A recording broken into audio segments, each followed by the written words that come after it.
MP না হইলেও কি হইবে, উনি আমাদের এমপি, জনগণের এমপি। এমপি না হয়েও আজ তাকে কেউ ডাকছেন এমপি সাহেব, কেউ বা আবার মানবতার ফেরিওয়ালা। হরুল ভাই এমপি হয়েছিল, দুঃখিত হয়েছিল।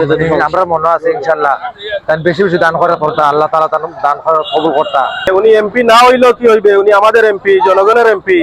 জনগণের যে ভালোবাসা এখনো পাইতেছেন। তবে নির্বাচনের ফলাফল যাই হোক, জনগণের পাশে থেকে মানবিক উদ্যোগী আজ সিলেট ৬ আসনের সাবেক সংসদ সদস্য পদপ্রার্থী মোহাম্মদ ফখরুল ইসলাম মানুষের হৃদয়ে জায়গা করে নিয়েছেন।